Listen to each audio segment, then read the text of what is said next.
ఇంకా డ్రోన్ వేసి బాగా మీకు చూపిద్దాం అనుకున్నాం. కరెక్ట్గా డ్రోన్ ఎగరేసే టయానికల్లా వర్షం స్టార్ట్ అయింది, అందుకని తీయలేకపోయాం. ఎవరైనా సరే నీలక్కల్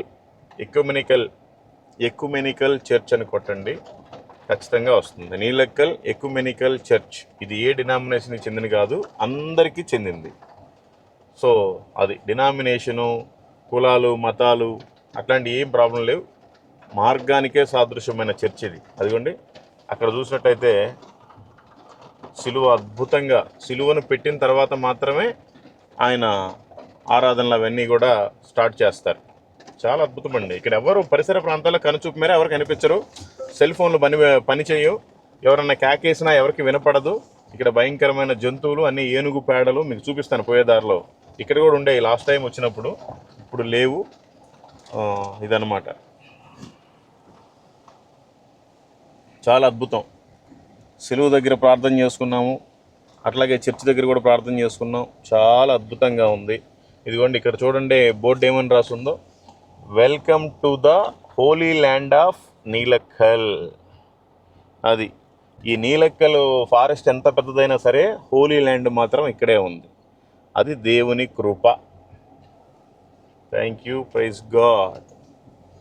ఇదిగోండి ఇక్కడ నుండి మెట్లు ఉంటాయి.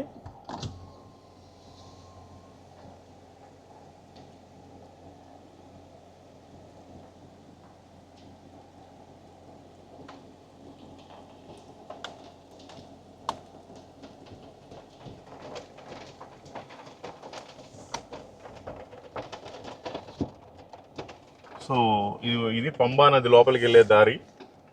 ఈ పంబా నది లోపలికి వచ్చిన వాళ్ళు ఎవరు ట్రై చేయబాకండి, ఎందుకంటే బయట స్నానాలు చేశారండి, లేదంటే అక్కడ ఫారెస్ట్ ఆఫీస్ దగ్గర ఈరోజు మేము చేసిన దగ్గర చేయండి, ఎందుకంటే ఇదంతా కూడా ఒక భయంకరమైన ప్రాంతం. సో ఇదిగోండి చూడండి ఒకసారి రోడ్డు ఎట్లుందో, అడవి ఎట్లుందో చూడండి. ఎవ్వరు కనిపించరు, ఎవరు పిలిచినా పలుకరు.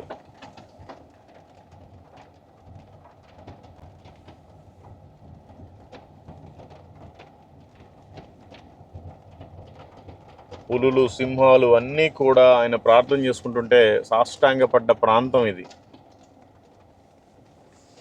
మీకు ఇంకా అన్నీ ఎక్స్ప్లెయిన్ చేద్దాం అనుకున్నాను, వర్షం వచ్చింది.